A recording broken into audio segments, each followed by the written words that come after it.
बाघ बनाम शेर और 5 सिर वाला सांप। एक जंगल था जहाँ हर जानवर में जादू था। उसी जंगल में जफर नाम का एक बाघ भी रहता था। पूरा जंगल एक राजसी बाघिन जया के आदेश पे चलता था। जया कोई साधारण बाघिन नहीं थी। उसके पास अपने पूर्वजों का प्राचीन जादू था, जिससे वो जंगली आत्माओं से बात कर सकती थी। इसके विपरीत आयरन क्लॉ नाम का एक विशालकाय रोबोट शेर ऊपर आसमान में उड़कर गश्त लगाता था, जिसे एक रहस्यमयी जादूगर द्वारा तैयार किया था। आयरन क्लॉ तकनीक और जादू का एक चमत्कार था, जिसे अंधेरे ताकतों से जंगल की रक्षा के लिए डिजाइन किया गया था। लेकिन वो अब सारे जंगली जानवरों को खत्म करना चाहता था, क्योंकि वो उन्हें शांति के लिए खतरा मानता था। जल्द से जल्द इन जानवरों को इस जंगल से खत्म करना पड़ेगा, वरना इनकी वजह से मेरा प्यारा जंगल खराब हो जाएगा।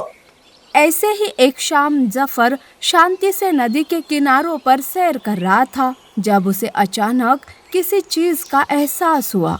उसने देखा कि जमीन कांप उठी है और हवा तनाव से भर गई है। तब वो देखता है कि कहीं से एक 5 सिर वाला सांप, जिसे केरोन के नाम से जाना जाता, उसके तरफ आ रहा है। उस सांप के हर सिर से जहर टपक रहा था।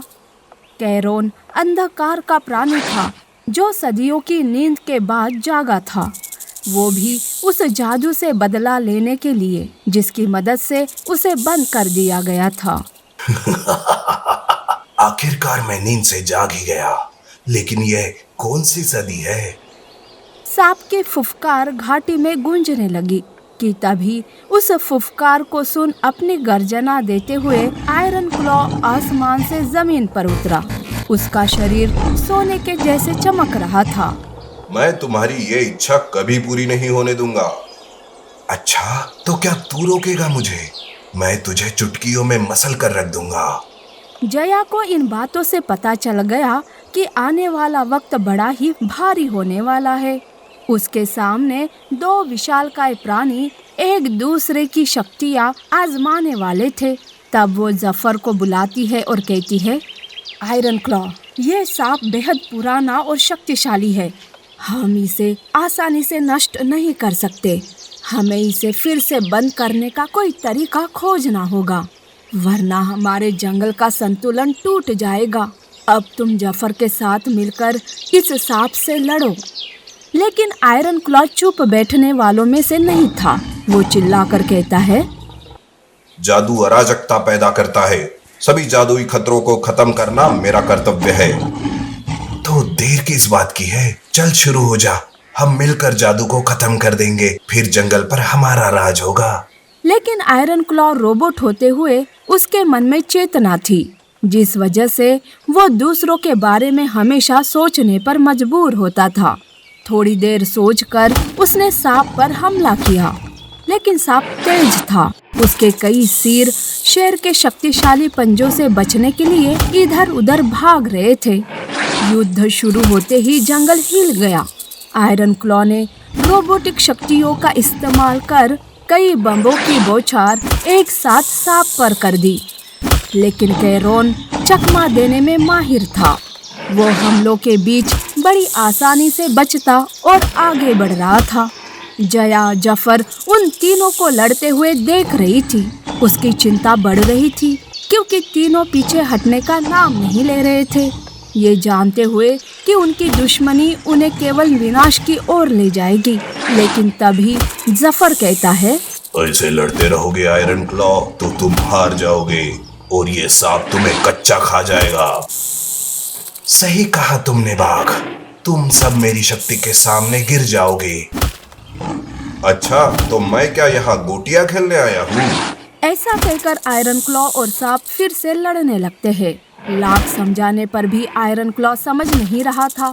ये देख जया ने अपनी आंखें बंद की और अपने पूर्वजों के जादू को बुलाया।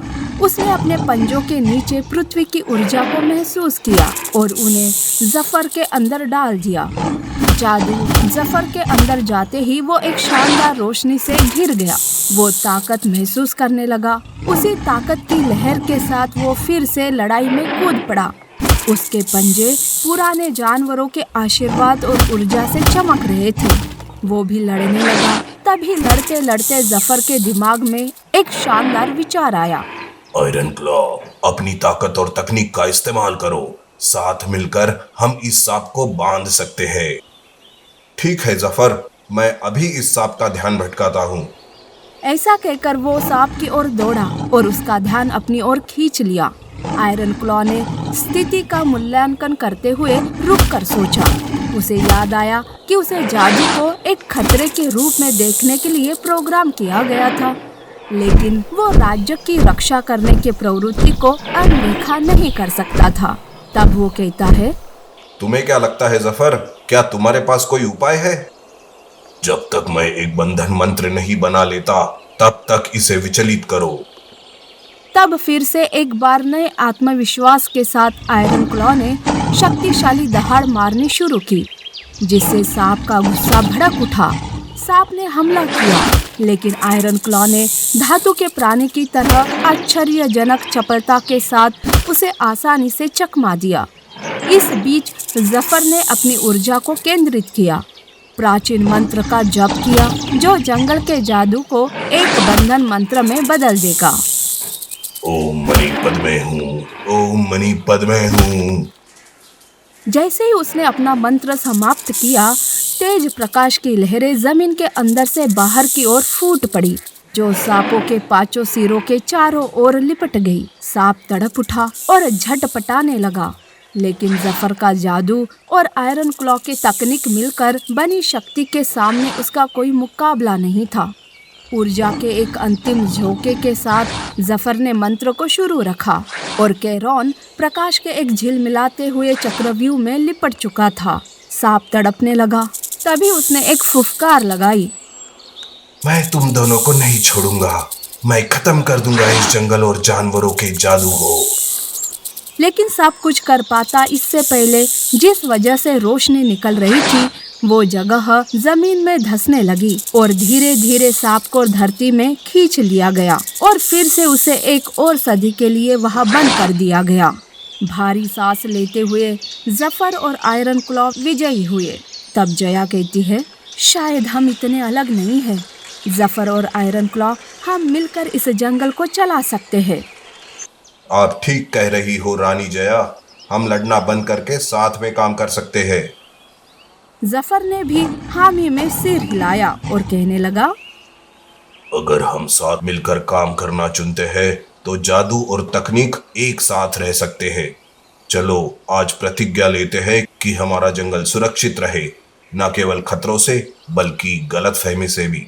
उस दिन के बाद से जफर और आयरन क्लॉ रानी जया के संरक्षक बन गए।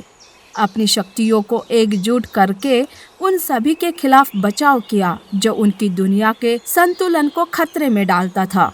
जंगल फल फूल रहा था, एक आश्चर्यजनक जगह जहां बाघ का जादू और शेर की ताकत एक साथ मौजूद थी। सभी को याद दिलाती थी कि एकता ही जीवन का असली जादू है। नीति: जिंदगी जीने का मजा अनेकता में नहीं बल्कि एकता में है।